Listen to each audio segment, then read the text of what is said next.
নিজের গাছে যখন ফল ধরে তখন তার আনন্দটাই আলাদা। দেখো কি সুন্দর লাল লাল লঙ্কা হয়েছে। আরে আমি তো বুঝতেই পারিনি সবুজটা যে কখন লাল হয়ে যাবে। তার আগে কটা সবুজ লঙ্কা তুলে নিলেই হতো। আর এই গাছটা কিন্তু আমার কুড়িয়ে পাওয়া। আমি একটা ড্রেনের ধারে এই গাছটাকে দেখেছিলাম, তারপর কি ভেবে আমি এটাকে তুলে নিয়েছি। হুম, এখানে একটা চুপি চুপি কথা বলে রাখি। আমার না গাছ চুরি করা অভ্যেস আছে। যেখানেই যাই সেখানেই গাছ দেখলে আমি টুকটাক করে তুলে নিই। কখনো ডাল ভেঙে নিই, কখনো চারা তুলে নিয়ে আসি। অবশ্য কারুর যদি নিজস্ব গাছ হয় তার পারমিশন কিন্তু অবশ্যই নিই। কি ভাল লাগছে না, টুপ টুপ টুপ টুপ হয়েছে।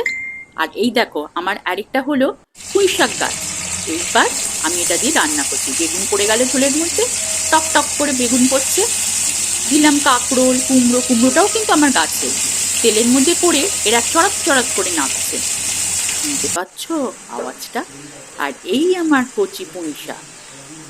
দেখো আওয়াজটা পাও কি না?